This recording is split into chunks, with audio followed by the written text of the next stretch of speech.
I do a lot of breech body balancing in the 3rd trimester with babies that are breech. And, you have a whole different subset of categories that you see. Scar tissue is also in on there, right? And I know that we could say that scar tissue is in balance as well, but it definitely leads to a shift of space that is available. And this is, I think, where the opportunities can also be changed in helping release scar tissue or helping create space with muscles and ligaments and gravity, and also maternal positioning, and kind of bringing all of those together in one place. Just many ways to get there, and many reasons babies may be breech. Oh, and also it runs down maternal and paternal lines. And so what do we have to explain the paternal line? That my father was breech, the dad was breech and the father was breech. And then what are we going to say about this baby? Maternal, it makes more sense because we can point to structures, right? And there's so much we don't know.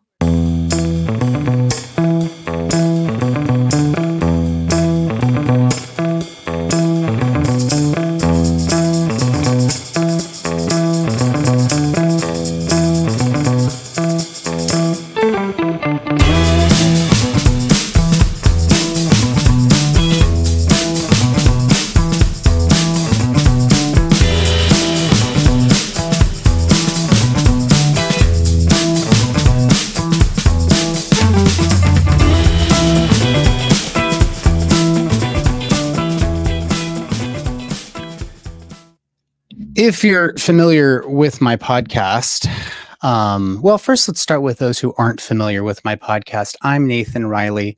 I'm a board certified OBGYN. I'm a fellow of ACOG. I've got all those little accolades, those little letters attributed to my name. But I left the conventional model, seeking a more patient-centered, family-centered approach to not only birth, and I attend home births, but also women's health in general. How can we get women back into the center of the conversation? And fortunately, there's lots of different programs out there. There's different ways of approaching this pickle, this dilemma that we find ourselves in, specifically in maternity care, but also in women's health in general. And I've, since stepping away, I've had the opportunity to meet a lot of the people out there who are women for the most part, and who have taken it upon themselves to develop different programs, different ways of looking at the same problems that we've been grappling with for so long.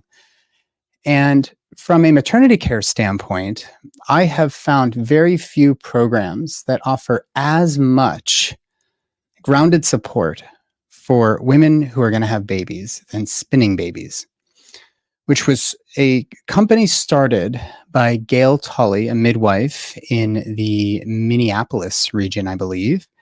And she has all these instructors around the country, namely one of our other guests today, Nicole Morales, who is still attending home births in Southern California. I'll tell the funny little origin story of Nicole and I in a second.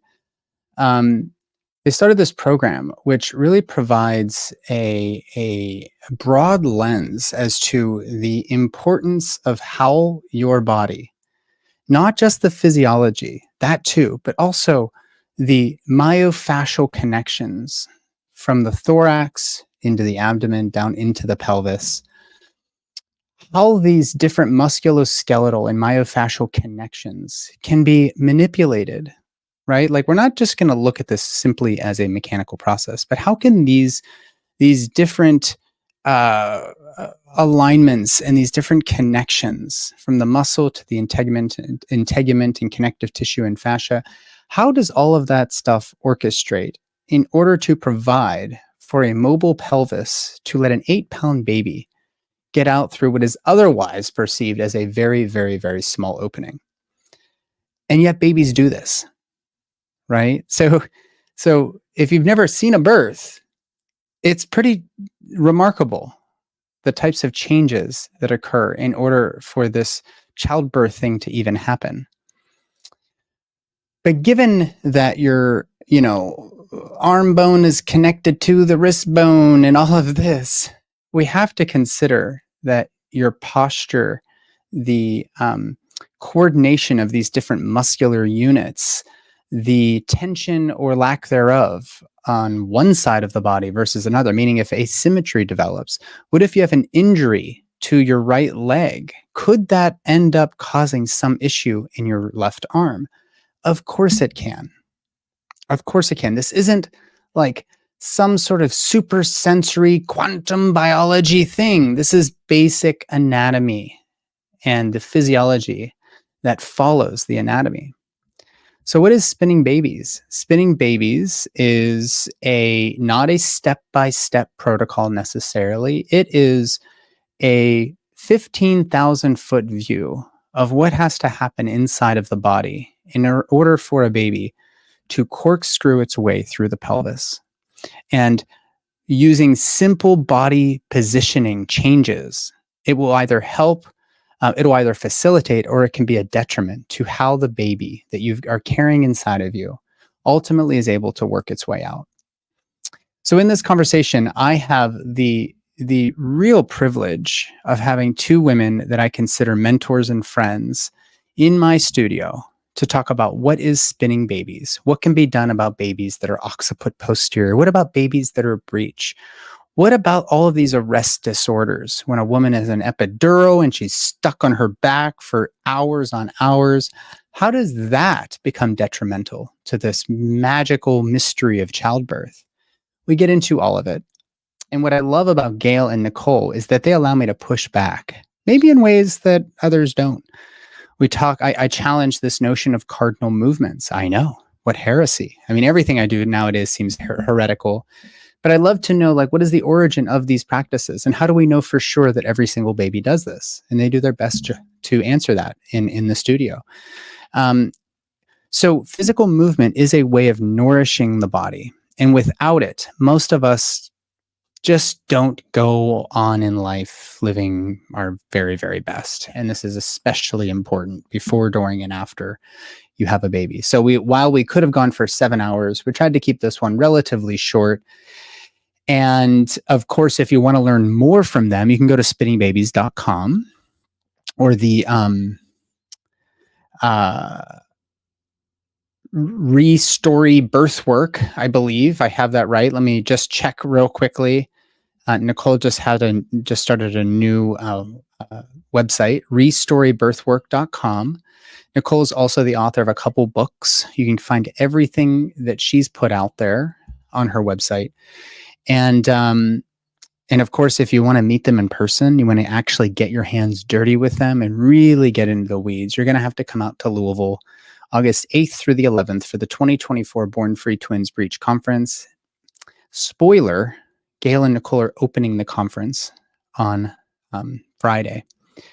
And this is going to be a day, a Thursday evening, all day Friday, all day Saturday, most of the day Sunday kind of opportunity to meet with some of the most open-minded, open-hearted badasses in birth work that you've ever come across. And Gail and Nicole were attendees in 2023. They are speaking and instructing this time around.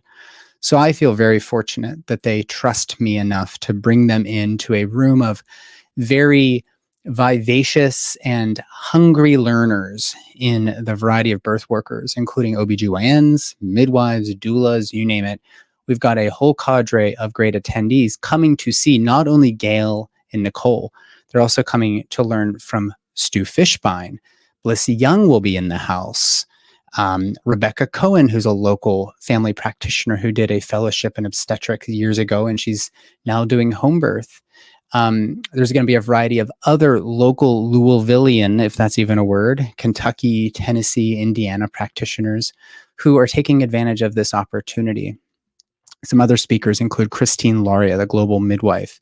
David Hayes and Rixa Fries from Breech Without Borders are going to be there. Denny Hartung is coming as an attendee, but he's going to be on the simulators. You're going to hear from him in the next podcast episode.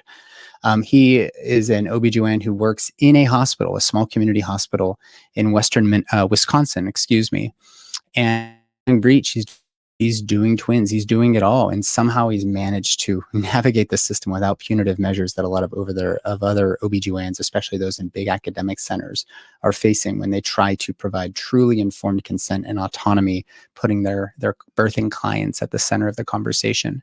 You're going to hear from Hermine Hayes-Klein, Tracy Vogel, who's an OB anesthesiologist, trauma-informed OB anesthesiologist up in Pittsburgh, my hometown, one of my earliest mentors when I was in med school. Carol Gauchi from the Pacific Northwest is going to be there. So many different talks, not even to mention we're screening aftershock. We're going to be talking about Black maternal mortality. Two of the individuals featured in the film, Shawnee Benton Gibson and Omari Maynard, are going to be there for a panel discussion after the screening of aftershock. Stu Fishbine's going to be screening Elliot Berlin's film Heads Up, the disappearing art of vaginal breech birth. We're going to have plenty of time on the simulators. This is going to be the most extraordinary gathering of individuals. Oh, Fadwa Halabi, who was just a guest on the podcast, she's going to be there. Sarah Tuck, the director, Sarah Rosser, my co-creator on the Born Free method. These are all people, all in the same place, that are going to be enjoying not only a bunch of really great didactics without breakout sessions. Let's keep it intimate. They're also going to be enjoying a performance by Rebecca Kelly G. They're going to be doing some ecstatic dance with Susie Hawkfire here at a local in Louisville. They're going to do breathwork with Sarah Tromoli, yoga with Erica Harper.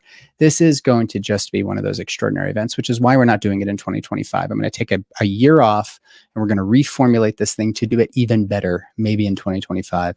But if you're hearing this now, go to bornfreetwinsbreech.com. Come and join us. This is going to be a once in a lifetime opportunity. And I feel very, very grateful to be able to put this on this year for you. But most importantly, there's people like Gail and Nicole. Gail is not going to be teaching and traveling the way she has for much longer. Come and see her. Come and meet her. She is a ball of sunshine. She is just incredible. What Nicole and Gail and other Spinning Babies instructors are bringing into this conversation is something that you don't hear. You just don't hear it. There aren't people studying this in the way that they are. And whatever wisdom that they can impart to you while you're in Louisville, you're going to take it home, and you're just going to gnaw on it for a while. And there's going to be lots of little quips that come up in this conversation that, like, I have the best job in the world. One of my jobs, of course, being this podcast where I get to interview some of my heroes, and Gail and Nicole are certainly of that caliber. So I don't make a lot of money from the podcast. I don't make any money from the podcast. I make an income in other ways, supporting midwives, doing functional women's health. My practice is belovedholistics.com. I've got some online programs around HPV and cervical cancer with Mimi Lindquist. That's clearhpv.com. I've got the Born Free Method with Sarah Rosser, bornfreemethod.com. The conference, I don't make any money from that. If anything, I'm going to be losing it because we pay for all of the speakers' accommodations, their flights. We pay them all an honorarium. I haven't even mentioned we have 2 international speakers this year, Machilo Motze, and we have Doña Lina. Doña Lina is coming from Mexico. Machilo is coming from outside of Johannesburg in South Africa. So this is an expensive event to put on, but it's important. This type of work is important. And if you're a birth worker out there looking to shore up your skills and to, in some ways, be more skilled than obstetricians at vaginal birth, you got to come out. bornfreetwinsbreech.com. Go grab one of the final remaining spots. We'd love to meet you in person. And I bring all of this money stuff up because this project, the Holistic OBGYN, is something that is so near and dear to me. I don't know if I'll ever stop doing it. I guess if I lose electricity for good at my house or they cut off my Wi-Fi, it'd be a little bit hard to do this. But I have this great joy of doing this project. This is my thing. This is my jam. And it's all out of pocket.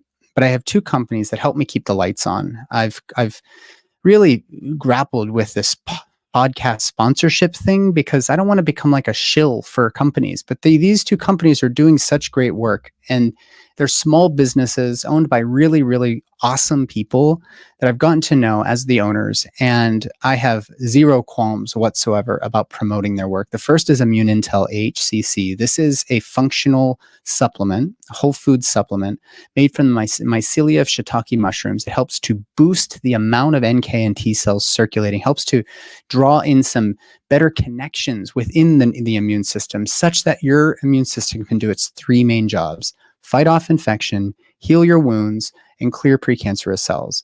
So based on the profile of the immune system, it's no surprise that a whole food supplement made from functional mushrooms, shiitake mushrooms, nonetheless, is so helpful for women struggling with abnormal PAPs and this pesky HPV signal that keeps coming up positive. And if those two things are in discordance or they remain positive for so long, the OBGYNs will start doing painful biopsies, taking bites out of the cervix without anesthesia. If there's something there on pathology, that's diagnostic, something like SIN2, SIN3, and it doesn't go away right away, they're going to recommend we lop off the top of your cervix, which is it's a sexual organ. If your cervix is completely numb, you're not going to have as good of a time when you're having intercourse. This is important. And of course, the continuum from getting your screening PAP and screening HPV swab all the way to the point where they're maybe even recommending hysterectomy, which happened for one of our clients in Clear and Free. Of course, with our program, she didn't have to do that. In fact, she came up with a clean bill of health. But my point here is that in that whole time that we're telling our OBGYNs, come back and we'll see if anything changes, we're not giving any tools, which is why Mimi and I, she's the one who brought Immune Intel AHCC, which stands for Active Hexose Correlated Compound, to the United States. She and I started this program, Clear and Free. We're helping women clear this pesky thing, which really starts by looking upstream and figuring out what is going on such that my immune system is so dysregulated. And I'm dealing with these abnormal PAPs or these HPV swabs, and I'm losing a top of my cervix and predisposing me to either cervical stenosis or more likely preterm birth because I have, a shortened cervix now. Why are we doing these things so often and not providing women with any tools? Well, one of those tools, in addition to all of the lifestyle modifications to get your health back in order, is to start taking some Immune Intel AHCC twice daily for 2 to 3 months and just see how it goes. I take a bottle every quarter. My wife also takes it, and it just supports you. I mean, it supports your nervous system, your adrenals, your hypothalamus. It supports your endocrine system, your gut, and most importantly, your immune system. And of course, all of these things are connected. So I have no qualms in telling you, go right now to themedicine.com. That's THEMEDICIN.com. Use code beloved10. You'll save 10% on your bottle. If you enroll in Clear and Free, which again is clearhpv.com, you get a bottle complimentary because we know it works so well. This is a mainstay of my support of women dealing with this particular gynecologic issue.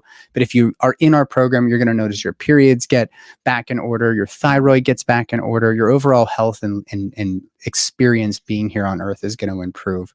So themedicine.com, Mimi and the team at Immune Intel AHCC are invaluable to me, and I'm so grateful to have them as supporters of the podcast. The other company, of course, is one of these brands that you're probably hearing a lot about, and that's because Dr. Mark Hyman has also put his endorsement behind it. Between him and myself, we have this myriad of options for prenatal vitamins. Which one is the best one? Well, WeNatal is. Plain and simple. If you're in the preconception phase, start taking prenatal vitamins, but don't get those gummies that you find that are half stale on the shelf at your, Giant Eagle if you're in Pittsburgh, Kroger if you're in my part of the country now. Don't get those gummies. They're filled with artificial dyes and a bunch of processed stuff and sugar and all this, and they're not even giving you the nutrition that you need. My wife and I didn't use prenatals because I didn't find any that was completely satisfied.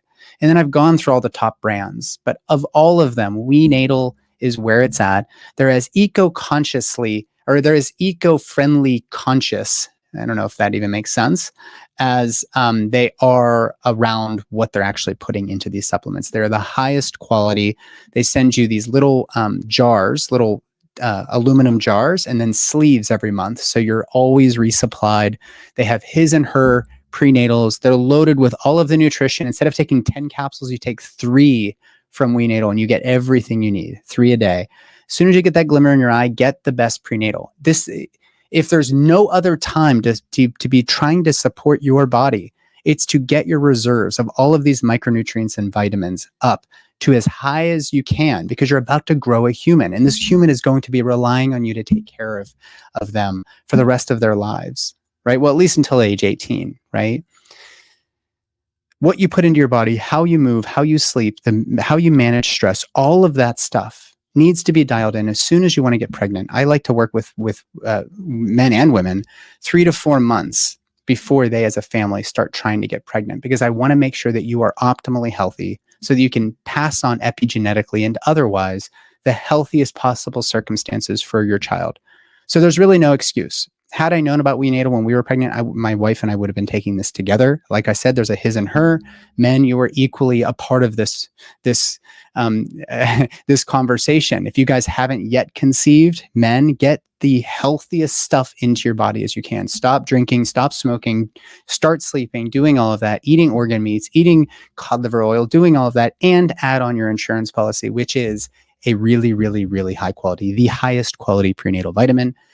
If you want to try out WeNatal and check out what they're doing, they have 3 products. They have a his multivit, a his prenatal, a her prenatal, and they have their omega DHA plus fish oil. Now, fish oil is another big component of growing healthy babies and taking care of your body while you're growing a baby, because the baby's going to get the nutrition somewhere. They'll take it from your reserves, your bones, your nervous system, if they can't get it elsewhere. So on top of a really, really healthy lifestyle, start taking this, both his and her.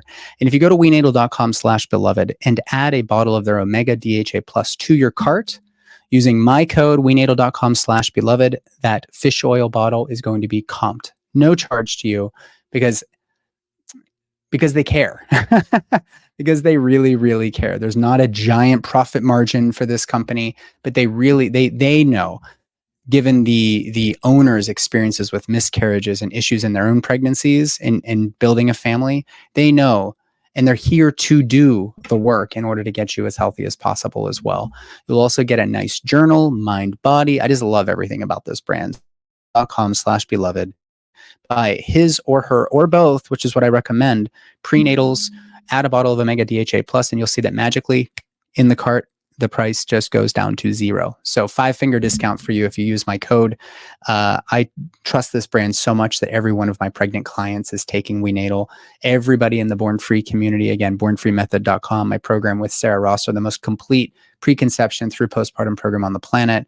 Every single one of the new people who enrolls into our program, while supplies last, will get a sleeve, a 30-day supply each of the his and her prenatal. But getting a fish oil on there as well at no charge, come on. Easy decision. All right, longest intro I've done in a long time, guys, but I really, really, really think you're going to love hearing from Gail Tully and Nicole Morales of Spinning Babies and Restore Birthwork, respectively.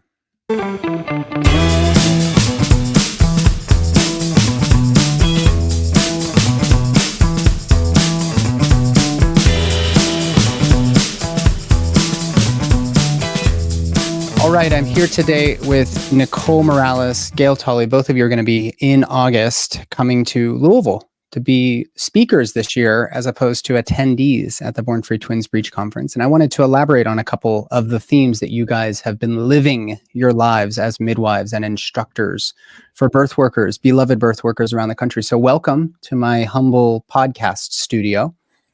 Thank you, Nathan. Thank you, Nathan. Thanks for having us. Yeah, it's great to be here. It's great to be here, the 3 of us. It is. It is a lot of fun. And Nicole, you and I have an interesting origin story, which we've told in the past, but you and I met at a birth in a hospital in Encinitas, California.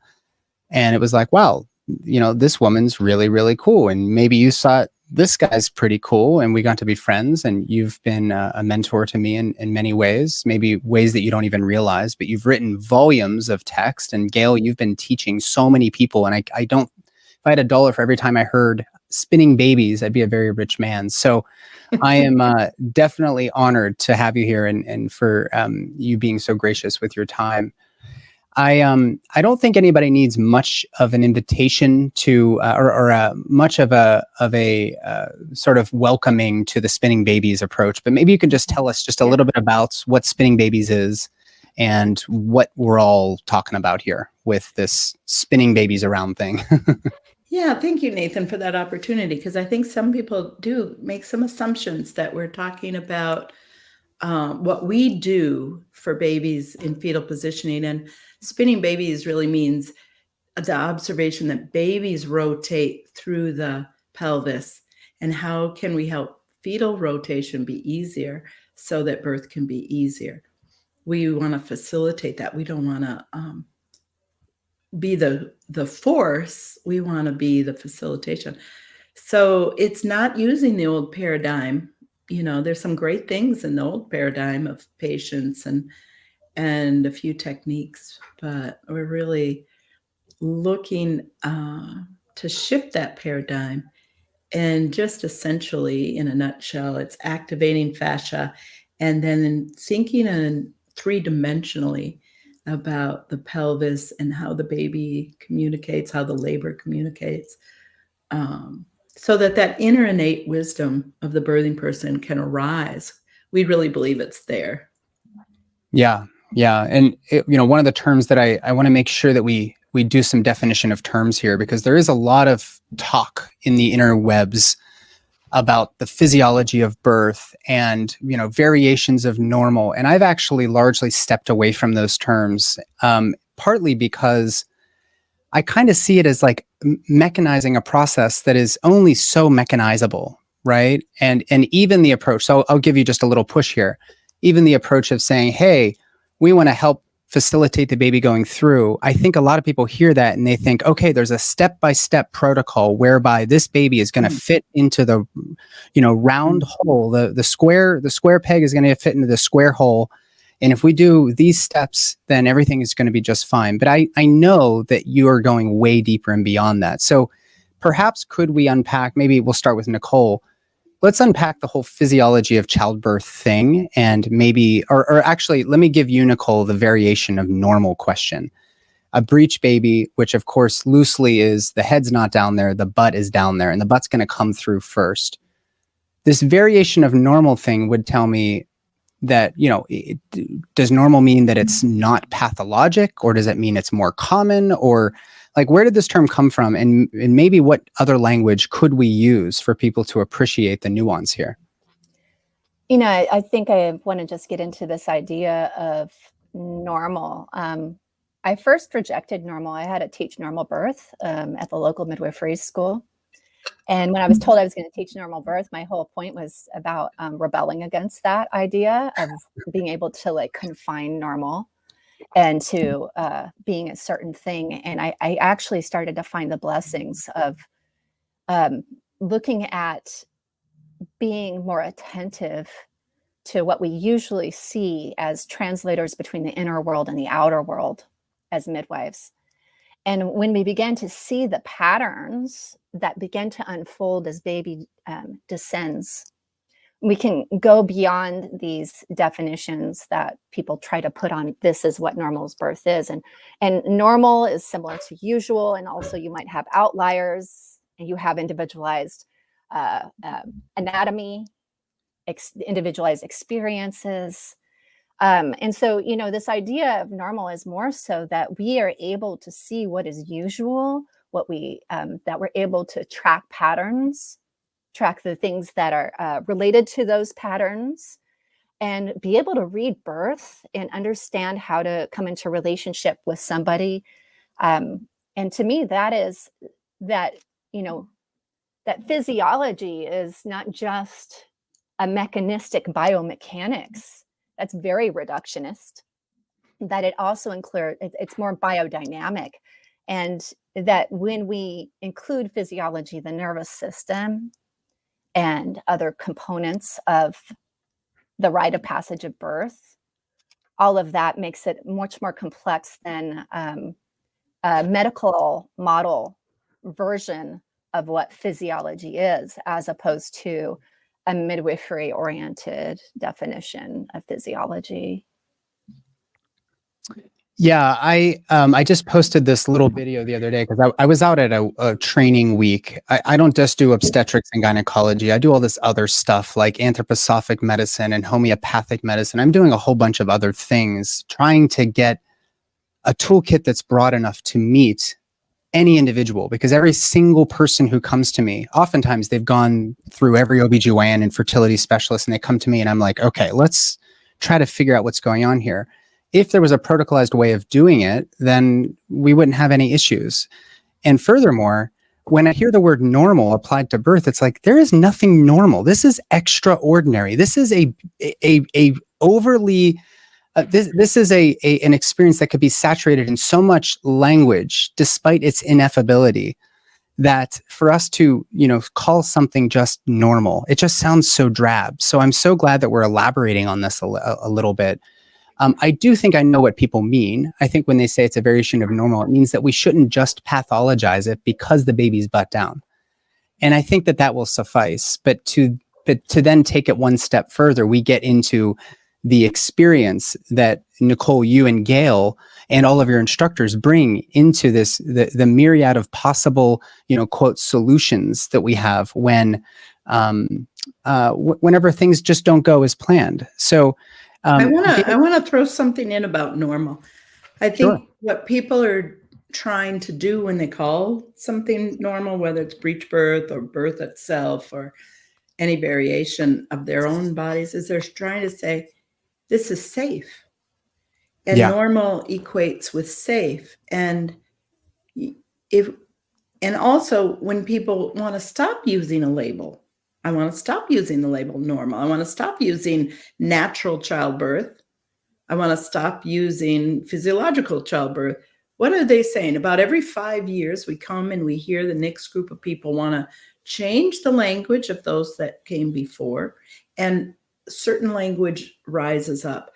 This is the expression of the new discovery of life from each generation of midwives, or each generation of our society. And they're shifting the meaning to suit what's arising in the coming generation. That's great. So I don't really care, having seen this happen again and again and again, because I'm an old lady now. I don't really care what the language or the label is. Language is very important. Metaphor is very highly important. Storytelling important. But let's tune into the needs of the person talking. What are they trying to move towards by having a new word or by taking out an old word? What are they moving towards? And I'm going to add that this is actually where this is actually important, because this is where we come with ideology. And how do we move towards presence rather than ideology? And I think the magic, the beauty, the gift, the craft of midwifery is really in tracking the presence and being present with what's unfolding in front of you. And as you begin to listen to birth, then you can, and that's where actually the craft of midwifery comes into play, is it's not just being passive and there witnessing it completely, just without even engaging. It's being able to see the cues of all the different things that are coming together. And so then we end up having presence over ideology versus having this ideology about how birth is supposed to be, how it's going to be normal or not normal or physiological, or that's a machine. And, it's about the presence. And so we have to start having certain language that defines our presence, so that we can assist in ways that are useful. As well as valuable. Yeah. Yeah, I couldn't agree more. And I want to post. So I mentioned you guys are coming out to the Twins-Breech conference. A lot of people go out there, and we've got nearly 150 people coming out this year. And a big question that often arises in my even clients reaching out to me directly is, my baby's butt down. I'm at 36 weeks. Would you support me by trying what's called an external cephalic version? As if by doing that, we're making to your point, Gail, the experience of childbirth safer. And so can you comment on that? In other words, if breech is a variation of normal, then why are so many people so hell-bent on trying to get the baby to turn head down? Yeah, I think Nicole has a beautiful answer to that. Nicole, do you want to bring in your ECV? I was just leaving it for you right there, but well, I think that the big thing is that babies have inside information. And so the question is, how are we listening to these babies and validating them for where they are? I mean, they're in relationship.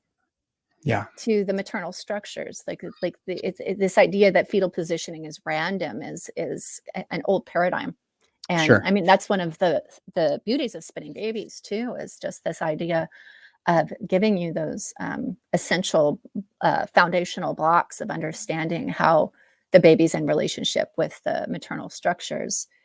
But, this idea that we can just turn a baby head down, and sometimes we certainly can.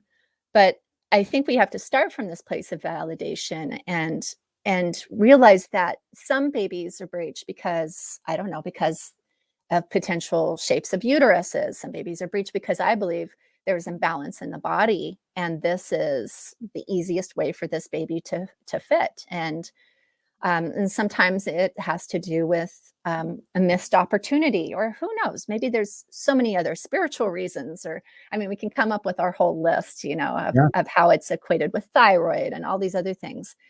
So I think the thing about just turning the baby is that even if, let's say, there happened to be imbalance, or that there happened to be specific inside information of this baby about how this is the best way for this particular baby to be born, we're not really addressing the underlying cause, or the underlying reason that this baby has chosen this particular position, or not, or maybe baby just missed this opportunity. How do we one, help a baby out to be born who is breech, but two, possibly open up opportunities for balance, even in helping facilitate an easier vaginal breech birth, or helping facilitate that baby to have space to turn head down. Yeah. What you got in your hands, Gail? Okay, so I want to illustrate. I was illustrating. Is that a uterus? This is a uterus with round ligaments. For those not able to see on YouTube, you'll see this. This is like a puppet. This is really cute. Uterosacral ligaments to go to the back of the pelvis. Cardinal ligaments to go to the side here. There it is. I'm backwards on my monitor. And what we see is that the top of the uterus is firmer, and the middle section, which is called the lower uterine section, is softer. And then we have the cervix at the bottom. And in this dynamic womb, as we go through a gravity field and we maybe have a sudden stop in gravity, there can be a bit of a twist. And now there could be a reduction in the amount of space for the baby's head to settle. So the little butt fits there. And what we find by adding body balance before force, we first address what's potentially in the body. We don't have to diagnose this. Typically, we can do some self-care. Body workers can learn some of special techniques, some simple ones off the website from anybody's internet, but maybe Spinning Babies, or some specific ones from the breech release. Nicole Morales developed a technique called the breech release, which is so gentle and amazing, and it's a paradigm shift. So Carol Phillips developed the forward-leaning inversion, where the weight of the uterus takes the twist out. And now baby says, thank you very much, and puts their head in the now straightened lower uterine segment. And I don't know how often that happens. We have some question about that now that's being investigated at this time. But what we find is that breech babies have many reasons for being breech, but mostly it's a little bit of body imbalance, of extra tight abs, or a twist in the uterosacral ligament. But what I found since 2006, when I became aware of this, I think I put two and two together and came up with this from looking at the bodywork world and looking at the midwifery world, that when we have a baby who has to lay sideways in the uterus, this is not lined up with the uterine ligaments. So the uterus is stretched to the side. And almost we're not talking about a placenta blocking the baby. And even with a placenta blocking the baby, I think that almost 100% of the time a baby's laying sideways, it's because of this twist. We Interesting. take the twist out and baby says, thank you very much, and goes vertical. We're hoping head down, but vertical. Vertical babies can be born vaginally. Most of them can. And so with a breech, it's only some of them that are breached because of, it's only some of the babies that are breached because of imbalance. There's other reasons. What are some of those reasons, just for people that are curious? Like physically, I mean, we can conjecture esoterically if we wish, but what are some of the other common things? I've heard you guys bring them up in other interviews. You want me to go? Answer, Nicole. Like thyroid. Well, we have to look at research. Well, so we can look at thyroid would be an twins. imbalance, right? Yeah. Well, twins. We can look at corneal placentas, low-lying placentas, fibroids that happen to be in there, maybe oligohydramnios, maybe polyhydramnios. Like all of these different things are things that I see more often. A septum in the uterus, so the baby can septum in the uterus. Yeah, for sure. I mean, sometimes it has to do with, I mean, mostly it's a constellation of things that are happening with breech. You know, you've got like rib shapes. I mean, you have so many different people who have rib shapes that kind of come down and come across. We have someone who's been doing kettle core workouts their entire pregnancy and handstands on their partner's shoulders. And now the only place this head has to go is under the rib. You know, I mean, so you have the depth of the uterus. You have the, you know, so you put all of these things I mentioned together, and it makes a constellation that can still be a head down baby, but it might, as you have more of these tend to be what we see with breech. I do a lot of breech body balancing in the third trimester with babies that are breech, and you know, you have a whole different subset of categories that you see. Scar tissue is also in on there, right? And I know that we can say that scar tissue is in balance as well, but it definitely leads to a shift of space that is available. And this is, I think, where the opportunities can also be changed in, you know, helping release scar tissue or helping create space with muscles and ligaments and gravity, and also maternal positioning, and kind of bringing all of those together in one place. Just many ways to get there, and many reasons babies may be breech. Oh, and also it runs down maternal and paternal lines. And so what are you going to say? Like, what do we have to explain the paternal line? You know, that, my father was breech, you know, the dad was breech and the father was breech. And then what are we going to say about this baby? Like, you know, maternal, it makes more sense because we can point to structures, right? And there's so much we don't know. Now we're talking about epigenetic patterns. Yeah. And also it's important to think about a range of breech. Some breeches are very normal. I do think that there's an occasional baby that either, you know, for whatever reason is breech, maybe, let's say, because that's the experience they want, need, whatever. I don't think we should take that off the table.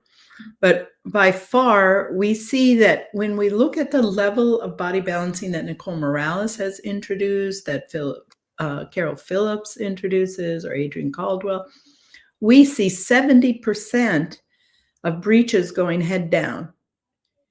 When we look at Carol Phillips' body balancing, the parents can do themselves, including forward-leaning inversion, which is described how to do it safely on the spinningbabies.com website. And we see that parents themselves can do a series of activities that probably puts their baby's head down much higher rate. But the key here about normal, pathological, you know, it's like we want to veer away from ideology, but we also want to look at, are we preparing the body for ease? The suppleness, not strength, but core suppleness, pelvic floor suppleness, balance, like Nicole was saying, up by the respiratory diaphragm in the rib cage, everywhere. Down the ankles, was there a sprained ankle? Was there a sprained left ankle? That's going to affect the right rib cage. So it's a spectrum. What I'm trying to say is we have somebody who does one There was a woman in India who wanted a vaginal birth of her twins. And she did find a wonderful midwife there that said, look at spinning babies, because she didn't want a home birth she didn't want a vaginal birth with twins. She wanted 2 head down twins. And so they looked at spinning babies, and because she said to the midwife and her husband, I'll do anything to have these babies vaginally. So she went to Spinning Babies website. She saw a forward leaning version and she said, accept that. I won't do that. Why? And then they went on a journey. She didn't want to go upside down. She went on a journey. She found a doctor who said, yes, I'll help you with vaginal twin breeches. After hearing from many doctors who, of course, gave her scare stories. So now it's free for her. She can breathe. She can have a vaginal birth. Her path is free. The birth probably wasn't free, but the path was free. And then now she's like, oh, well, maybe I would rather have head down babies because I feel a little more settled. So let's go back, and now I'll do forward leaning inversion. So she's over 40 weeks pregnant. She does 1 forward leaning inversion, meets the doctor in the morning for ultrasound, and has 2 head down twins. Now, other people do everything all day long and their babies don't budge. And then is it because self-care wasn't enough? Is it because they moderate their self-care to only do certain parts of the anatomy and not a full picture of anatomy? And then some body workers can help with breech, and some body workers really have a lot of skills to help breech. And so I'm going to do a little push for Nicole's breech release here, because she's adding elements that have heretofore not been considered. Right. You know? Right. And while we can't possibly know everything, that's why this work is so mysterious and why it actually drew me into the field. I'll never have the answers to all of these questions. It's just curiosities. And then we try it out and we see what happens and we try to learn. And then eventually when you get to your levels, you can start writing books and bringing stories back in to try to articulate the complexity, without bringing fear into the conversation, right? It doesn't need to be something that we're afraid of. And are there things that are in our power in order to improve the chances of this being a smooth process? And that's why I love what you guys do. I mean, as soon as I had heard about spinning babies, it was like, this is this is not a pathologizing of anything. This is actually an empowerment piece where we're saying, listen, there's no guarantee, but what benefit might it have for you? Your body, how you're experiencing the world, if you were given some tools. I mean, we see this everywhere in the OBGYN community. We're not giving anybody any tools. We're just fatalistically telling them, oh, here's the situation. I'm so sorry, this kind word. We're just going to go and do a C-section.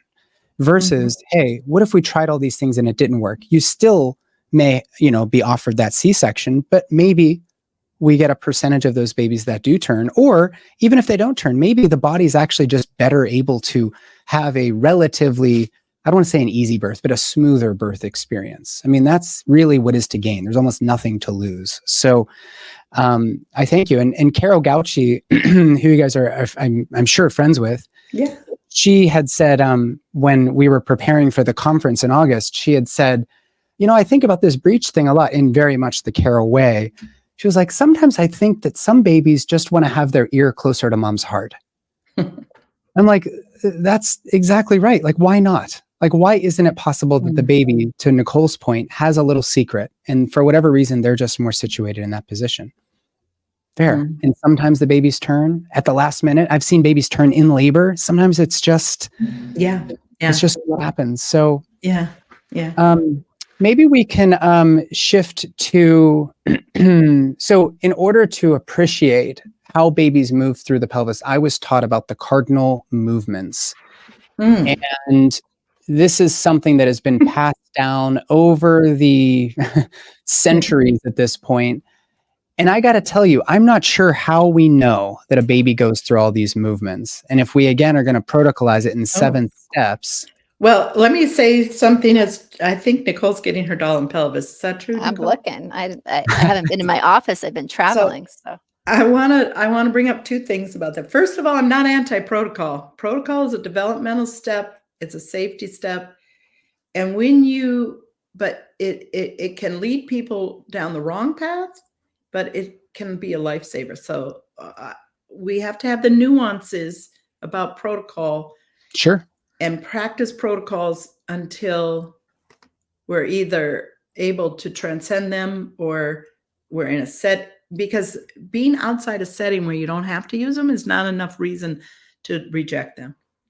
Okay, because what I say in Spinning Babies is patience is not an excuse for neglect. So you can have a safe birth after 4 or 5 day labor. You can have a lovely birth without a hemorrhage, with great bonding, alert baby. That's possible.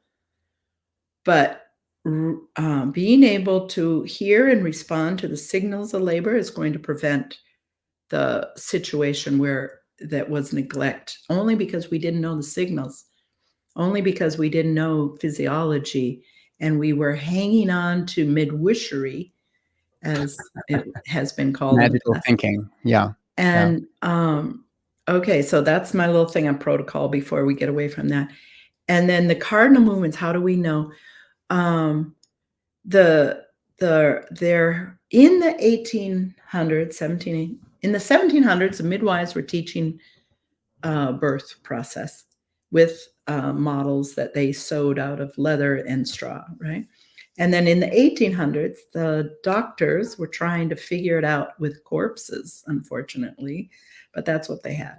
In the 1950s, they had X-ray movies, and Borel and Fernstrom videoed several births with X-ray and watched what we call the cardinal movements. Cardinal movements means key movements to move forward. The key movements to move forward. There could be 4, there could be 7, there could be, Anne Fry has over 13. Again, what we call it is to help us understand it. But there are key moments in the baby's journey through the pelvis that we can learn to observe for. We watch for that. Engagement. Does baby need a rotation? Does baby need a flexion to help engagement? We have lots of labors happening right now, inductions, augmentation, trying to get that cervix to 10, and nobody's paying attention. The baby's -3. Hello? Now you're pushing for 2, 3, 4, 5, 6 hours, and baby's -3, and you've got the person in a position that cramps the space at -3 and holding their breath and pushing as hard as they can. Come on. We can do better than that. Yeah. Well, Nicole, do you want to talk about the cervix for a second? You were the first one I've ever heard, first person who ever said to me, just forget about the cervix. I don't know when you said it or how you said it, but I was like, thank God, because I haven't found this cervical exam thing to be very helpful as an OB. well, I think, well, we don't want to throw everything out because, the cervix is part of the uterus, right? And I think part of it, my saying is, let's look to the whole rather than the whole, right? And that, we're looking at the cervix like it's the North Star, and it's probably one of those like side players out there, because it can be affected by scar tissue, or can be affected by the uterosacral ligaments that Gail was showing you, which, we're learning a lot about anatomy now that they figured out that dead women and live women are different. But you might not know. I mean, necromancy is a thing now. You might I'm a little want to stunned by what I'm hearing. yeah, but what our job is to be translators from the inner world to the outer world, and the cervix is just something that's a distraction, and has probably come from a time when doctors thought, the whole was their relationship with women. And we're reflected, and how we have our tools reflect our value systems. And the value systems of opening up the hole, or opening the doorway, versus thinking about the person walking through the doorway and welcoming that person through the doorway is a very different thing. And so I believe that one of the gifts of spinning babies and looking at getting past the cervical centric belief systems that are rooted within most of obstetric culture is that we begin to see the complexity of how not just the biomechanics that people stress plays within the baby's descent through the pelvis, but the biodynamic aspect of how trust, how the hormones, how birthwork is nervous system work, and nervous system work is generational healing work. And so, the cardinal movements, I think, are just actually beautiful because we see more than just the baby coming down into the pelvis and making its turn. We began to see this kind of like symphony, in a sense of it's not just the head, but also the shoulders are rotating. And see, this is where it also comes down to breech, right? Is that what we see on the outside is reflecting what we see on the inside. And so Gail's all flipping baby over.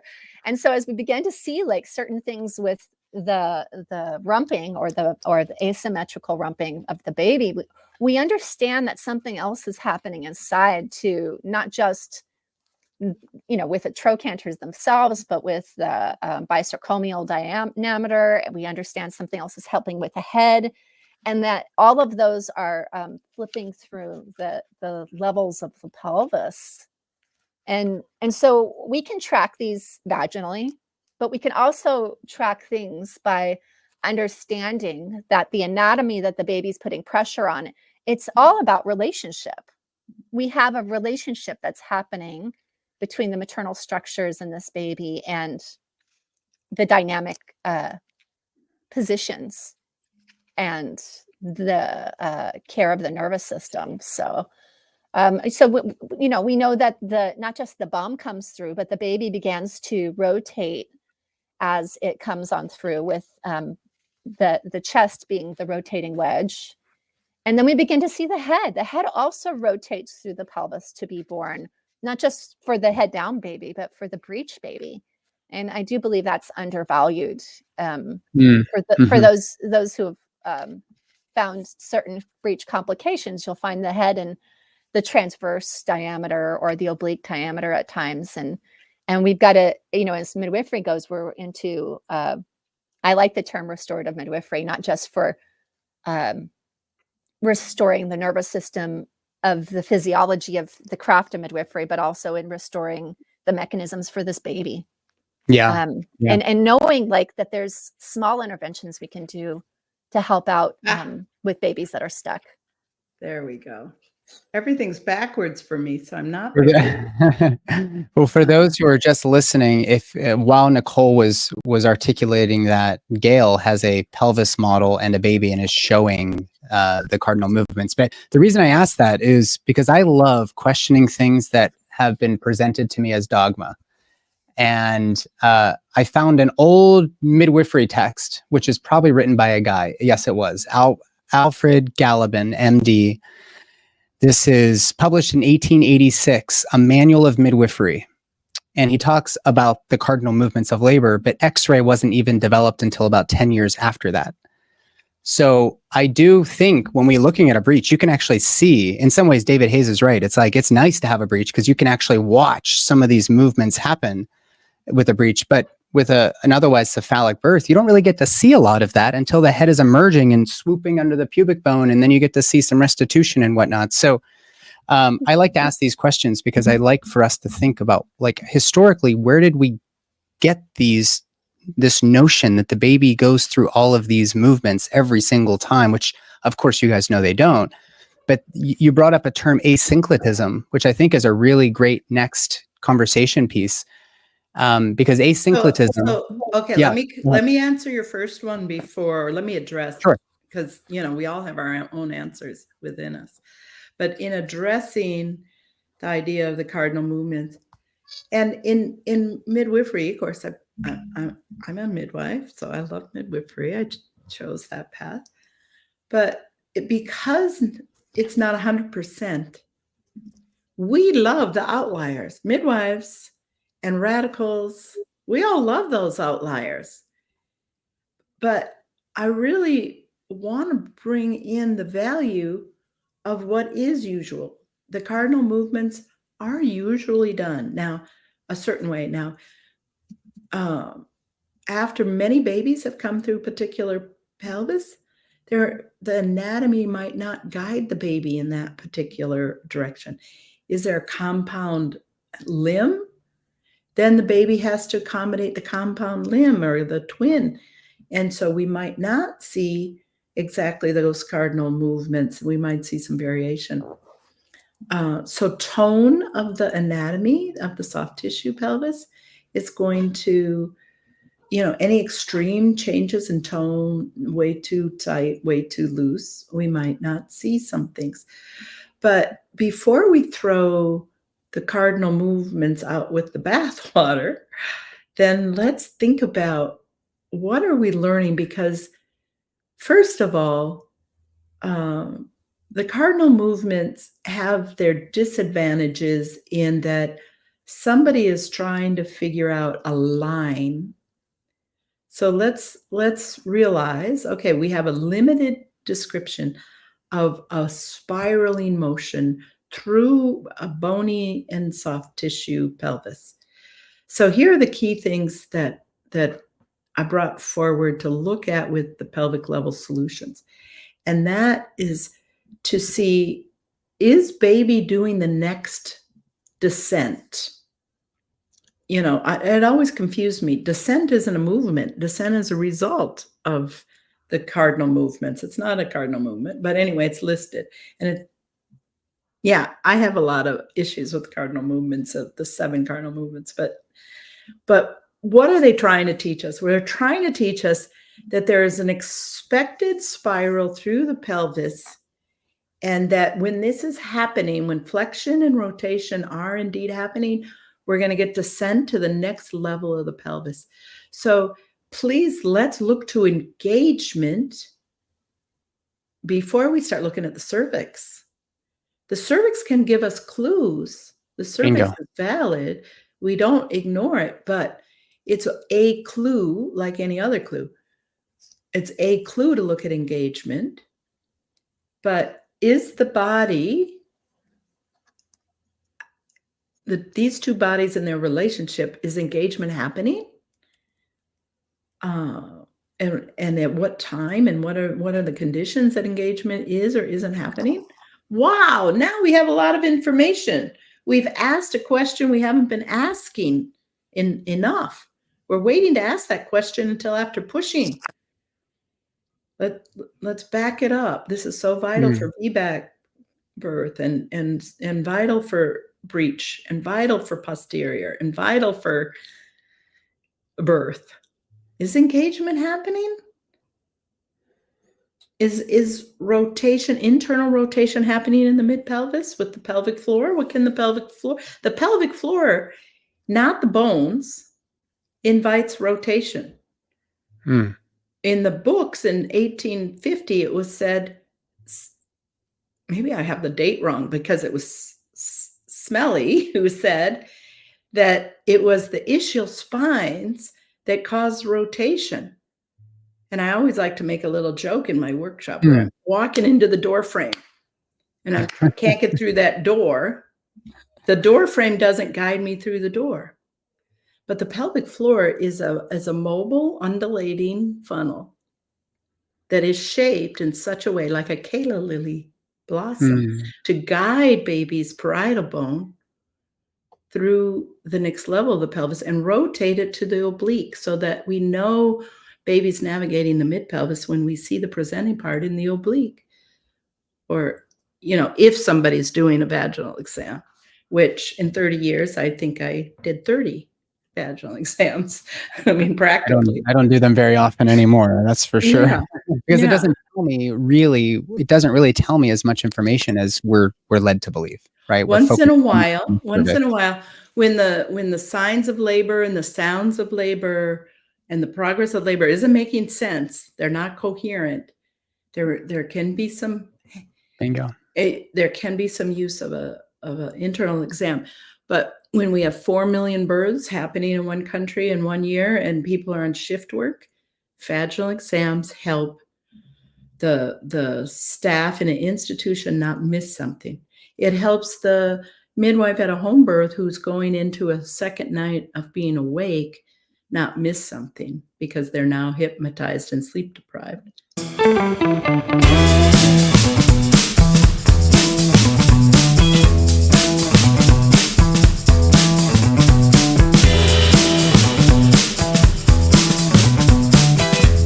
Hey guys, it's Nathan. Wanted to interrupt this amazing conversation very briefly to talk to you, specifically if you're a birth worker. This goes for doulas, childbirth educators, midwives of all sorts, whether you're out of hospital or in hospital, and especially the OBGYNs, the family medicine docs, those of you who are attending to births. I want you to ask yourself, if a person rolls into your practice and they're in labor and there's a bud emerging from the vagina, what are you going to do? What I was taught to do was, let's rush you to the operating room. Forget about informed consent. We have to do this through the abdomen. We have to do a C-section because the baby is breech. But frankly, I think a lot of women, rightfully so, want to avoid C-section, unnecessarily, of course. And so if you were to just rely on let's say your OBGYN residency training, you're not going to have the skills to attend to a breech birth. The good news is most breech babies come out without any intervention at all. But in the rare chance that they have a nuchal arm or a hyperextended neck or whatever, you want to have those skills. And it requires practice on practice on practice to get those skills, which is why I started hosting an annual conference here in Louisville. And in 2024, we're going to be leveling up this entire program. This is the 2024 Born Free Twins-Breech Conference, where you're going to be able to get plenty of simulator experience with very, very well-trained educators and instructors. You're going to hear from a variety of midwives and some doctors. This year, we're featuring the Spinning Babies team, Breech Without Borders team. Stu Fishbine's going to be there. Christine Laria is coming with the Breech Without Borders team. She was a recent addition. Carol Gauchi from the Pacific Northwest is coming. We're also bringing 2 keynote speakers, Machilo Motse, who's a newly crowned PhD from South Africa, as well as Doña Angelina Martinez Miranda from Cuernavaca, Mexico is coming. These are instructors that have quite a bit, a breadth of knowledge and experience in order to help round out your own education. I haven't even mentioned Tracy Vogel, who's an OB anesthesiologist. She's going to be coming in to talk about trauma-informed care. Hermine Hayes-Klein is coming to speak to informed consent. There is so much that we're offering here. And I've only gotten to the didactics part. There's going to be plenty of time to practice on very realistic mannequins. And there are going to be some other activities for you to do some healing and as a means of community building. So we're going to do some trauma release work, a musical odyssey with Rebecca Kelly G. There's going to be some ecstatic dance in the mornings if you're open to that. It can be very, very releasing because we've suppressed so much of this stuff throughout our lives that if we can't use our voice and our bodies in an expressive way, it's going to become a second chakra issue. It's going to impact our reproductive organs and our overall health. We're going to be screening Aftershock and having a panel discussion with Shawnee Benton Gibson and Omari Maynard, both of whom were featured in the film because Omari's wife, who is also Shawnee's daughter, she died as the result of what I would call medical negligence due to the color of her skin in the medical system. And that's what Aftershock, the film, is all about. We're going to do a breath workshop with Sarah Tromoli of Effigy Breath. There is just so much healthy food, healthy community, healthy conversation in a very, very safe space. No breakout sessions. You're all going to be in the same room together in a very intimate setting, which I think is very, very important for this work. If you're interested in coming, go to bornfreetwinsbreech.com. Register as early as you can because the price will gradually increase as we get closer and closer to the event. There are a few opportunities available for work exchange for students or people who are otherwise unable to attend for financial reasons. But everything will be on site at the Omni Hotel in downtown Louisville, a beautiful hotel with some very, very beautiful meals and beautiful spaces that we're all going to be sharing together. I hope to see you in Louisville. The dates are August 8th through the 11th, with an opportunity to do either NRP certification or a simulator intensive workshop with one of our instructors on the 12th, if you want to stick around. And for those who stick around, maybe there'll be some other goodies along the way. BornFreeTwinsBreech.com. I hope to see you in Louisville.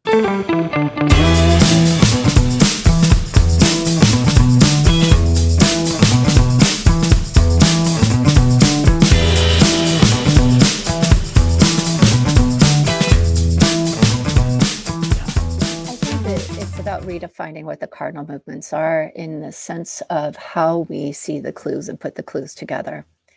And so, this is where our attention becomes much more different than a vaginal exam to define cardinal movements. We begin to see the signs of the baby that isn't engaged, whether it's the overlapping forehead on the pubic bone, whether it's the sounds that are being elicited by the parent who's birthing, whether it's the shift from somebody being in their head to dropping into where the baby's dropping into the pelvis. And now you begin to hear a shift of sounds externally. You begin to see changes in the butt, the shape of the rear end. You begin to hear things differently. You begin to track the heart tones from one side to the other. You begin to see what are the usual labor rhythms, labor patterns of birth. And these are all letting you know that this baby, where this baby is and where we think we might, that the baby is rotating and descending. And we can track these patterns, not just by watching them, but by feeling them in our own bodies. And so this is all, to me, the cardinal movements of labor. It's not just this mechanistic sense. And we will see those labor patterns be a certain way, even with an OP baby that's continuing to come down OP. It's rotated and it's a normal labor pattern that's continuing to build and get longer and stronger, and the baby's being born. And we know not to intervene with that labor pattern and those changes that are happening that we expect. We see the descent. We see all the signs. We feel it. We're part of that ceremonial space. And sometimes it feels differently, and those things will inform us as to how we can possibly be present and help. Yeah. So. Yeah. Yeah. Yeah. It's one of those things where I think you're expected to learn it. And then as you get more and more experience, and you're actually more than just the experience, but actually being present and just really, really allowing yourself to observe what's happening, you start to realize, okay, this is a framework, and we now need to incorporate our direct experience into that framework. And fortunately, there are a lot of things, especially just being active and moving while you're in labor, that help to facilitate these movements in whatever order or shape or form they come. And so I want to get into maybe some specific techniques that might be useful for probably one of the more common reasons that we're seeing C-sections happen. I mean, primary C-section for breech is a big one.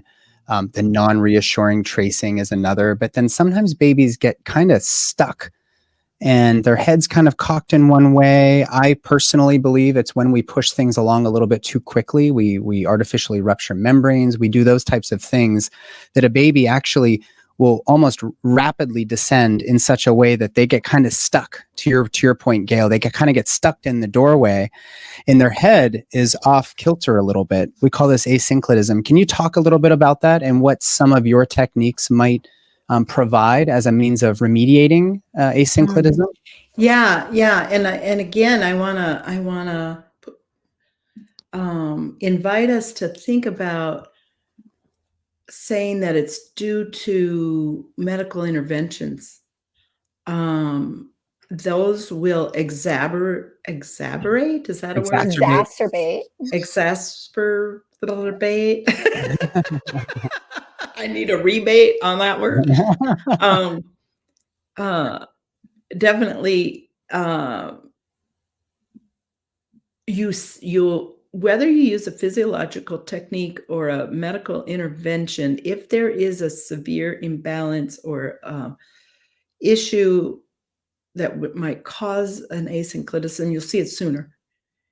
Or a problem with the narrow outlet, maybe you'll see it sooner, but it doesn't necessarily mean it caused it. The vacuum might be an exception. The vacuum might cause the shoulder distortion. Okay, let's go back to asynclitism. I'm sitting here with my knees crossed. I've been sitting this way since I was a kid to teenager anyway. That changes the right side of my pelvic floor to my left side, right? And now think about a ship coming through an isthmus. It's got to swirl around those two peninsulas that are not equal. So we don't have a narrow spot. We have a kind of an S channel. And the baby is trying to get through that S channel because it's unequal up and down. That's why asymmetric, the technique for an asymmetrical head, an asynclitic head. Asynclitic means it's not clitic. It means it's tipped. The baby's ear is closer to the cervix, saying, "What do you want me to do? I'm trying to listen to instructions here." So the baby can get wedged in the mid pelvis when there's tension, when there's imbalance, and only occasionally it has to do with the bony pelvis. Really, it's more of a soft tissue issue, and we have such a confronting society that causes tension in our psoas, in our pelvic floor, in our soft muscle, in our gut. We also have habits of sitting. We have sports. We have, using the right leg to operate a car. We're very heavy I'm very heavy on the pedal, but my left foot doesn't have much to do when I'm driving, but my right foot has a lot to do. So we're creating an imbalance in our muscles, and baby has to navigate the space that we have created, and we get a lot more asynclitism today than we used to. I think that's why. That's my metaphor. Somebody else's metaphor is something else. But what does seem to help, first of all, the nurses are onto the peanut ball, and they're onto a very asymmetrical recombinant position.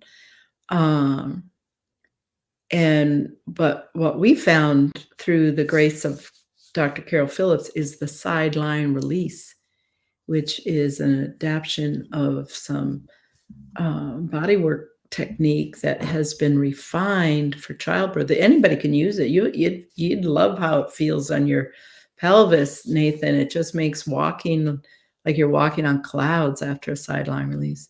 I'm going to try that. I remember hearing Nicole even say that term when we were caring for Angie Check, which is not HIPAA. She has been on the podcast talking about how amazing Nicole is. I remember her saying, "I've tried sideline technique." And I was like, "What the hell is that?" So I remember immediately going to look it up. But yeah, maybe you can describe what that position looks like, and I'll try it out tonight and text you to how the clouds feel. Yeah. And for people listening, because I had a very dear friend of mine have a 4-day labor, and she said, yeah, my midwife knows about laying on my side. No, this is not laying on your side. This is a very specific slow stretch. And I've been talking a lot. Nicole, do you want to take it from there? I can talk a little bit about it. I mean, I think that when we have a baby, like, I'm going to just start a little bit backwards, kind of thread backwards. Your title. You might want to change the title too. There we go. We can thread backwards a little bit. Like, first of all, certain kinds of asynclitism are normal. Like when babies aren't engaged. Yeah, when babies aren't engaged, they're coming around the sacral promontory, and you'll have an asynclitism when they're coming around the top. You do it from the front, and I'll do it from the side. Okay, so here we have a baby that's coming around the top, and this baby's got the posterior asynclitism and the anterior asynclitism, and then it rights itself.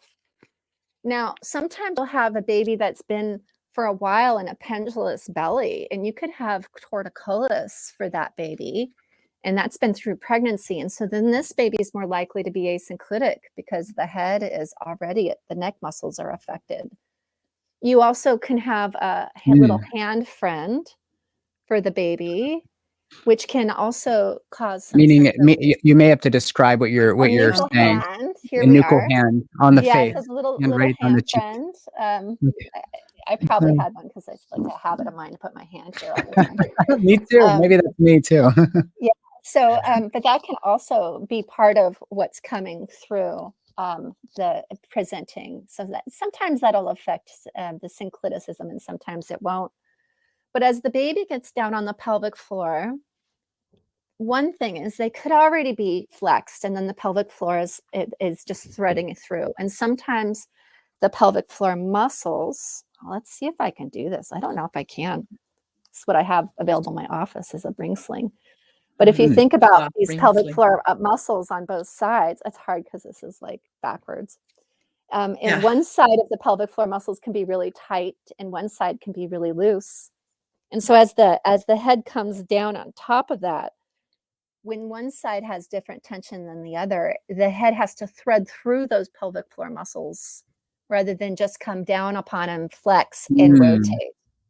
So if one side catches more than the other side, and when let's say that those like soft tissues of the pelvic floor are connected to the bones, which by the way they are, and those bones are misaligned, then that too will pull those pelvic floor muscles into a different direction. So this can help catch one side of the fetal head, and then the baby is so smart.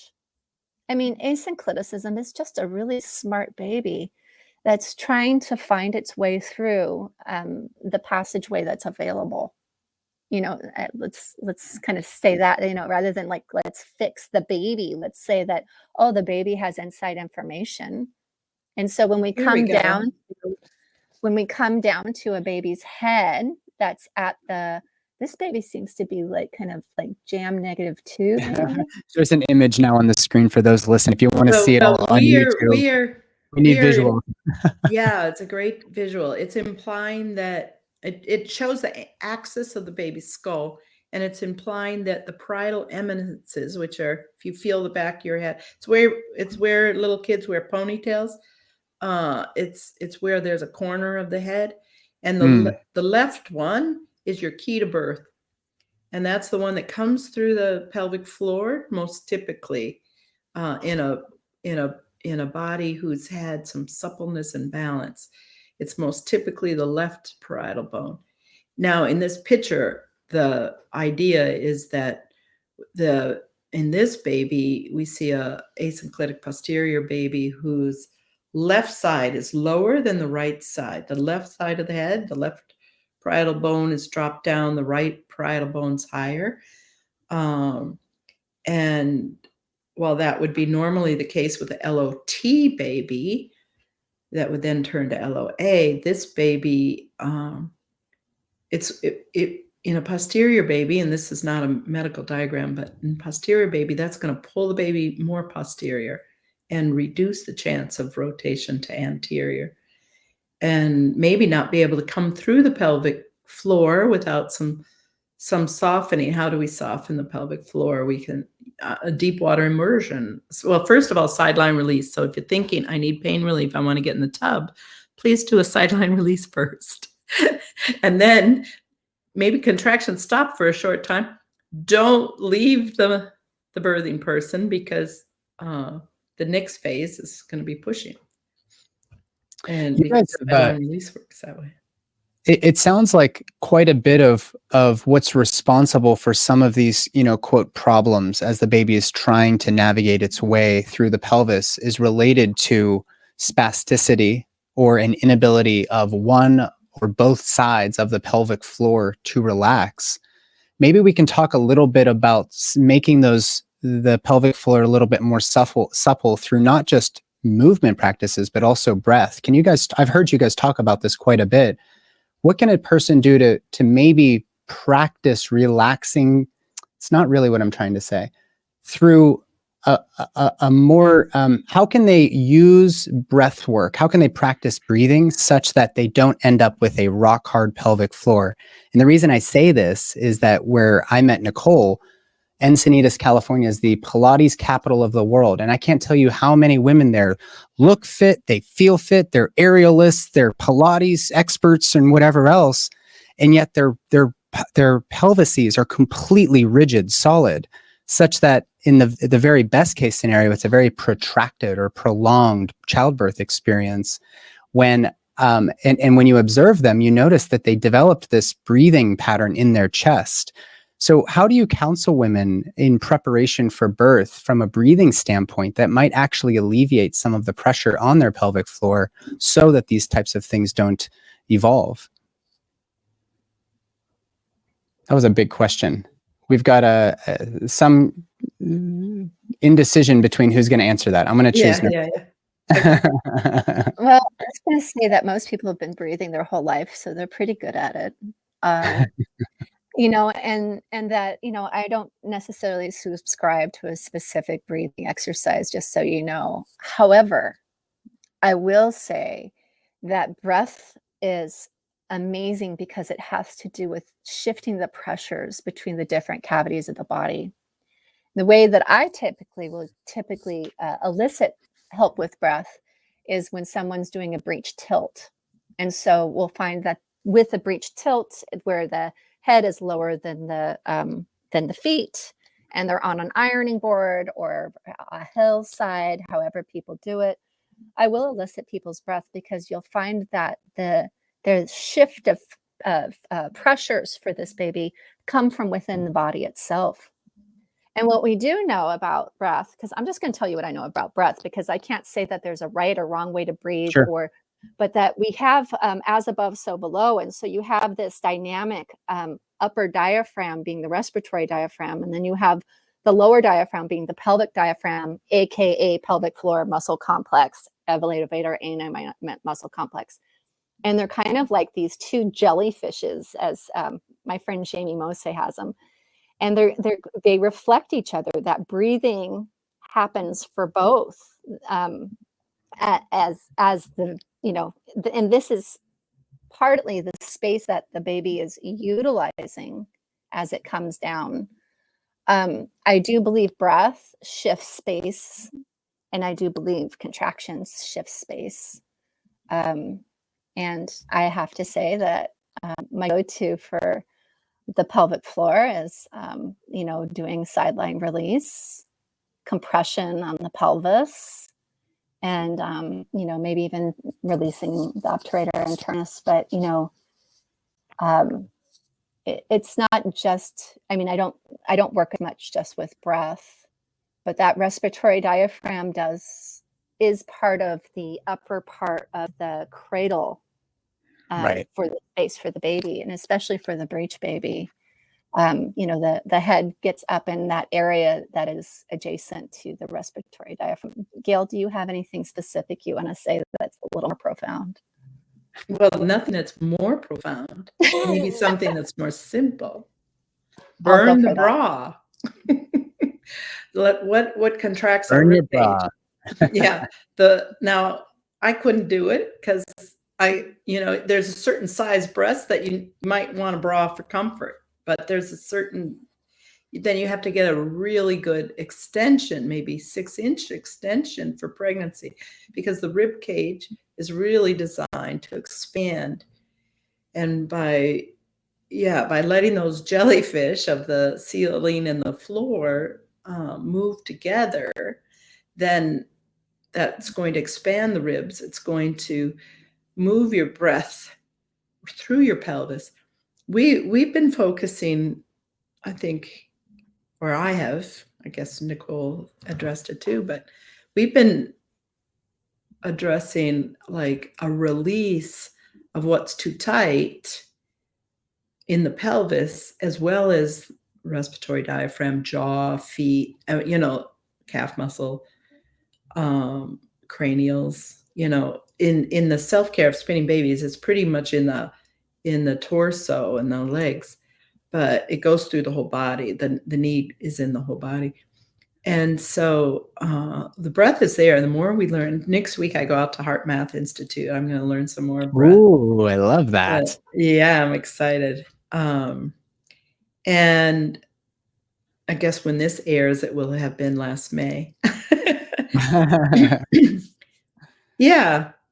So what we find by activating the fascia, the physiology in the body, you can talk about it in many ways now, but it's a neurophysiological activation, which then seems to create a temporary suppleness and connection throughout the body that then helps to settle the nervous system. So spinning babies goes through the door of anatomy and the physical, the body structure, rather than through the mind or the breath. With the breath, I'm totally supportive of people who want to come in through breath work. But if you run into a situation where you need immediate relief, sometimes the sideline release changes a 4-day labor in 15 minutes. It's like, why weren't these things addressed? This person's been having strong, frequent contractions 4 days. This is not a variation of normal. This is our neglect. We don't know physiology. Right. Nature doesn't evolve to put someone into a vulnerable position for 4 days of hard, non-stopping labor. Then after 4 days, we find out the baby's not engaged. The pelvic floor hasn't been addressed. And it might be 15 minutes and we shift the whole labor and the baby's being born, or we might have to do several techniques because it might be more than just one anatomy piece. But, I want to simplify things like that. So once we address the pelvic floor, the breath will then come out of the chest and come lower and deeper into the body, and the floor and ceiling start to match and mirror each other. And there's a sense of safety, security, and confidence that arises as we activate the fascia, because the nervous system then settles. The vagal nerve, we can start using our ventral vagal nerve. It seemed dangerous before the jiggle or even sometimes the forward-leaning inversion. Now the person has an inner trust and their innate ability comes forward. So we're not trying to ignore or overcome somebody's innate birth ability. We're simply removing some of the obstacles that living in modern society or living in simply a gravity field has caused over the years and it's different in each person's body. There's a little bit different compensation patterns, right? So one thing works very well for one person, one not so much. We put together what we call in spinning babies the 3 balances because they seem to help what I say 80% of the people 80% of the time, which means we need 20% for those types. And that's what Nicole has really perfected. It's going into maybe another 15% of that 20%. We're not going to be able to help everybody. And there's various reasons for that. Sometimes it just doesn't feel safe to be helped. Sometimes it feels scary to move and somebody doesn't want to do it. For whatever reason, but I don't want to put it on the person, because I think the idea that, this cesarean happened because the pelvis was too small is just as ridiculous. Another ridiculous thing is to say this person was too uptight or they weren't ready for a vaginal birth. Whether that's true or not, that person gets to decide, not me, not the midwife.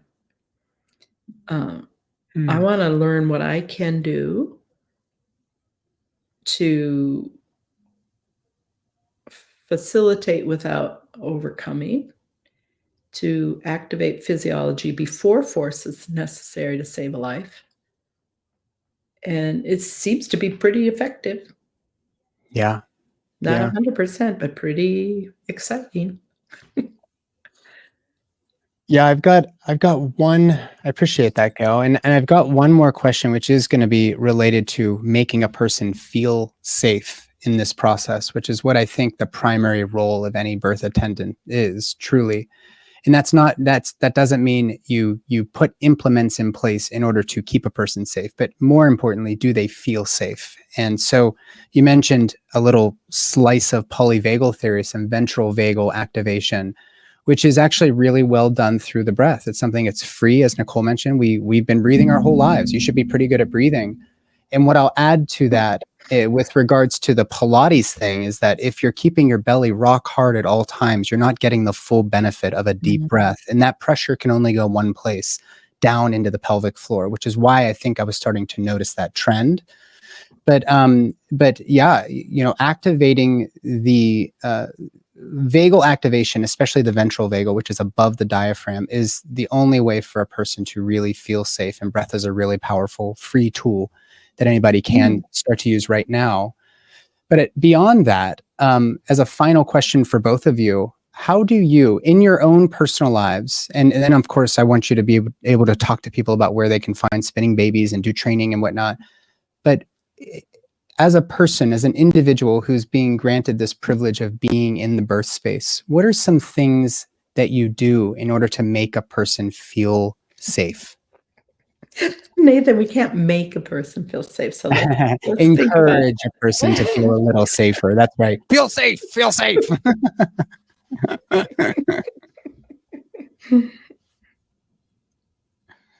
Nicole, do you want to start? I can start. So I think that partly that safety comes out of them learning that I'm going to listen to them. And that I can not just, like we were talking about consent, right? Or the nervous system. And, just I incorporate body work within midwifery. I don't know midwifery without it. But, being able to do that work and being able to track someone's nervous system, knowing how they learn that I'm going to listen to them. I'm also, I also have a history in birthing from within. So because of that, I like to talk about all the hard stuff. I like to talk about fears. I like to talk about the what ifs. I like to talk about how are we going to cope. And I like to address it. I like to talk about the elephants in the room rather than doing this and pretending it's not there. And I also don't mind holding people in their fears in labor. I used to be someone who was like, oh, you address all the fears ahead of time so you don't have fear or adrenaline in labor. But in the ceremony of birth, you know what? People are going to come across fears, and how we hold those and us being scared to hold those actually can create more fear. So how we help people through the most intense places, that may be exactly what they need for that truly becomes the rite of passage of birth, right? And because, what are we preparing them for? They're going to die and they're going to be reborn. Yeah. Powerful. It's a ceremony in and of itself. It's a rite of passage. And I think, this goes back to your initial question that you started this with, which is why vaginal birth, why cesarean birth? And, I don't think it really matters in some ways, except for the freedom of being able to be your full self, your full authentic self of how you want to do this work, and how we birth our babies are reflected in the culture around us. And the culture around us is reflected in how we birth our babies. And if we're going to shift this world and this culture to being more empowering, not just for ourselves, but for the next generation, this is it. Yeah. And every vaginal birth is a step into, I have lots of people I love born by cesarean, precious, precious little children, big children, people, but vaginal birth is the heritage of the human being. And it is our right to be born, whether we're a twin or whether we're a breech, and it is, something that we don't always understand in America is it's not a person's option to have a vaginal birth. It's our responsibility to understand how to facilitate their vaginal birth. Now, if they don't have one at the end of that, everybody did the best they could, right? I don't even like that language, best they could.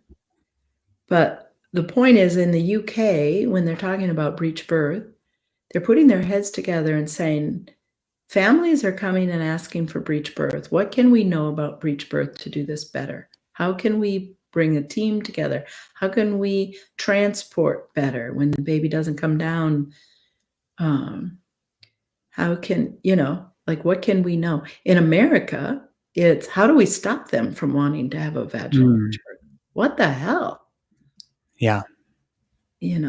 So, How can we convince them? Therefore, because of the mindset and the culture here, every vaginal birth is a step towards our human heritage.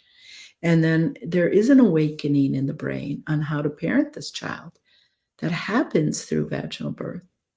And even a labor that ends in a cesarean, there was advantages towards that, towards that child's breathing from the labor process, activating their hormonal system and their endocrine system and such.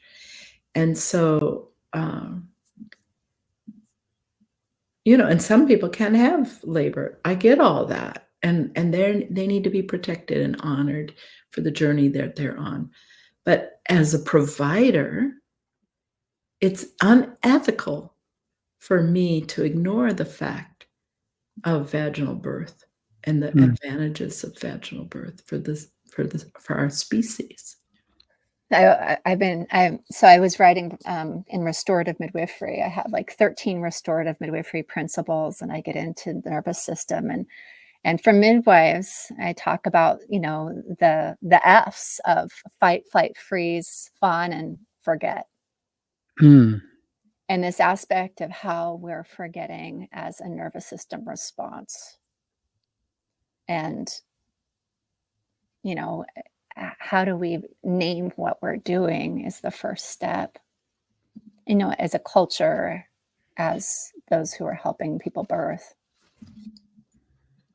And I guess that leads us to the Breech Conference in August. Yeah. It's going to be a very, very magical gathering this year. And Gail, in all of your your accolades, and you're kind of famous in my world. I had never met you in person. You were sitting in front on your knees with a pad and paper, excitedly jumping at every opportunity to hear from a new person. And the energy you guys bring into these conversations, I mean, way beyond this little measly podcast that I have, is really, really, I don't want to be cliche and say it's so needed. It's actually very invigorating. It's not an impulse that validates my internal bias. It's the way you guys show up actually challenges me to be better. And that's the greatest gift anybody could ask for. So I really appreciate you both giving me some of your time, coming out in August. And I'm looking forward to hugging you guys and just convening again. In the meantime, Nicole, you mentioned restorative midwifery. Where can people find the first volume of this 13-volume set? Do I have it right? Yeah, there's 2 volumes. There's a special edition for Breech and Twins out, and then there's volume 1, which is now out, and it'll be out. It's out on podcasts at the end of May, so that's soon.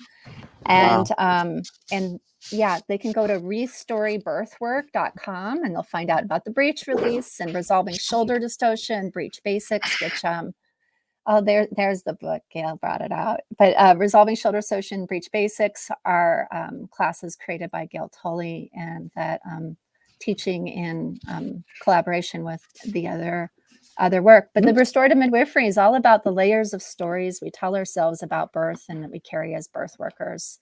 And how do we make the unconscious stories conscious and start naming them?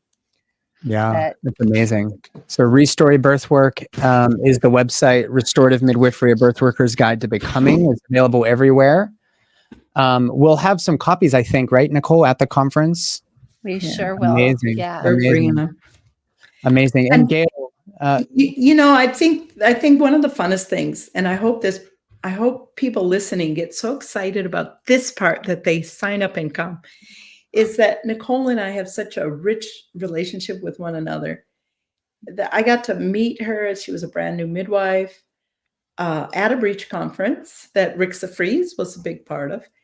And in 2011 or 2012, and this snarky little voice came behind me in the group and asked a question about breech cardinal movements, I think, and what was happening just before this issue, something like that.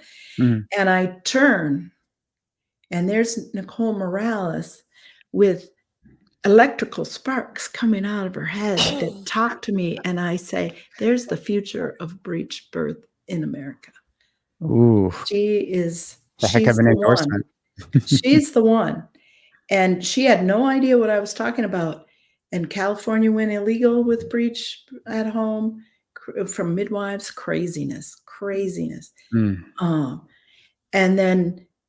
And I just said, Nicole, it is a given. Just trust it and you'll see how it unfolds. And now we are 12 years later, and we see where Nicole Morales, we see that light coming out of her aura that I got to see then and see it, and she's living it, and she somehow sees me as a mentor. I don't know how, but we get to stand very close to the opening of your conference. We get to stand together and present together, and this is about the heritage of the tradition of breech through midwifery.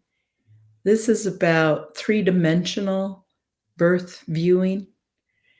And this is about the journey of the baby through the pelvis, not in a romantic way, but in a very pragmatic way, because we want to activate the skills of those coming. We want to bust ideology, and we want to give your viewers' hands, aliveness and vision and clarity, 20/20 vision in the pads of your fingers when you have to go inside the pelvis and save a life. You're gonna come to this conference and come and get this added piece.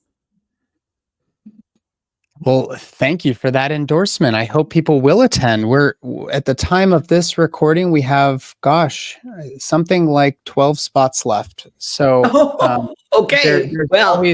There's always last minute cancellations and everything else, but this is as much for those people who have already gotten a glimmer of just certainty around how valuable this type of gathering is going to be. And who knows, maybe we'll open up a couple extra spots if somebody out there is really who knows, maybe you'll do this again, Nathan. Maybe we'll be doing this again. I don't know. We'll see. Guys, I am very, very much in love with both of you. Thank you for doing this with me. For those listening, spinningbabies.com, Restory.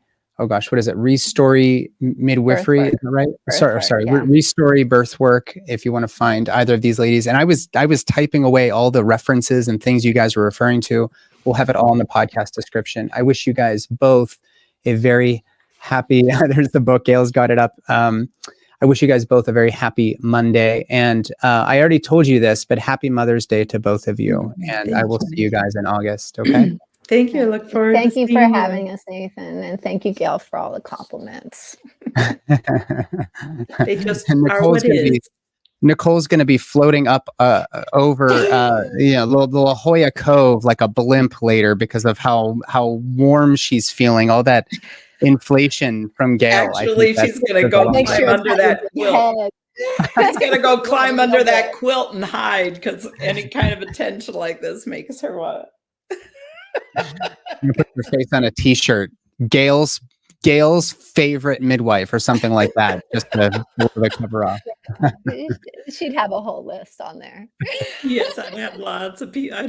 That would make a very beautiful t-shirt, actually. Or a quilt. Maybe I'll bring a t-shirt and everybody at the conference can sign it. That would be fun then. Yeah. I love that idea. Thanks a lot for having us. Thanks again. You're very welcome. Bye.